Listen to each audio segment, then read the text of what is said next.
বলছেন আমাদের মসজিদগুলোতে ইদানিং দেখা যাচ্ছে ইমামের সালাম ফিরানোর পরে মুসল্লিরা একজন অপরজনের সাথে মোসাফা করে, এমনটা করা কি ঠিক আছে না এটি বিদাত?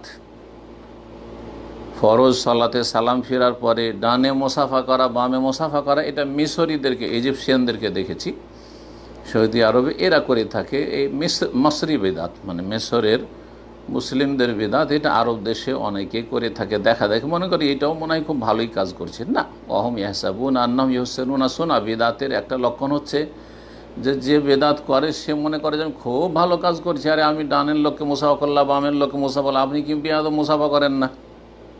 যে করে না, যে সুন্নতের পাবন, তাকে মনে করে যে সে বিয়াদব, সে ভুল কাজ করল।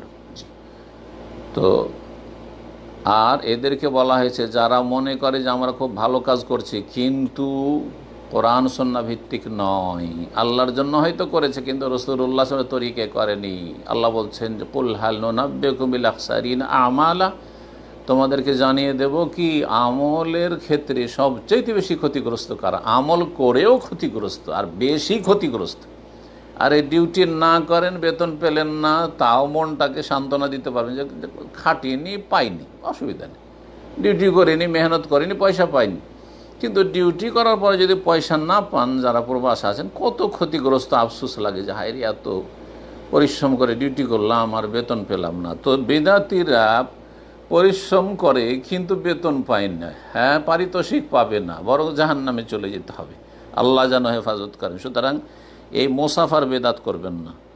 এই ফরজ সালাতের পরে মুসাফা করা মুসল্লিদের সাথে ডানে বামে এক বিদাত, আর ঈদের সালাতের পরে কোলাকলি মোয়ানাকা করা বেদাত। এই দুই বিদাত থেকে সতর্ক সাবধান করছি। সালাতের সাথে সম্পর্কিত বিদাত এক শ্রেণীর লোকেরা করে থাকেন, ধীরে ধীরে এগুলো বড় আকার ধারণ করছে আর মানুষরা এটাকে স্বাভাবিক মনে করছে। আল্লাহ যেন এই বিষয় বিদাত থেকে রক্ষা করেন।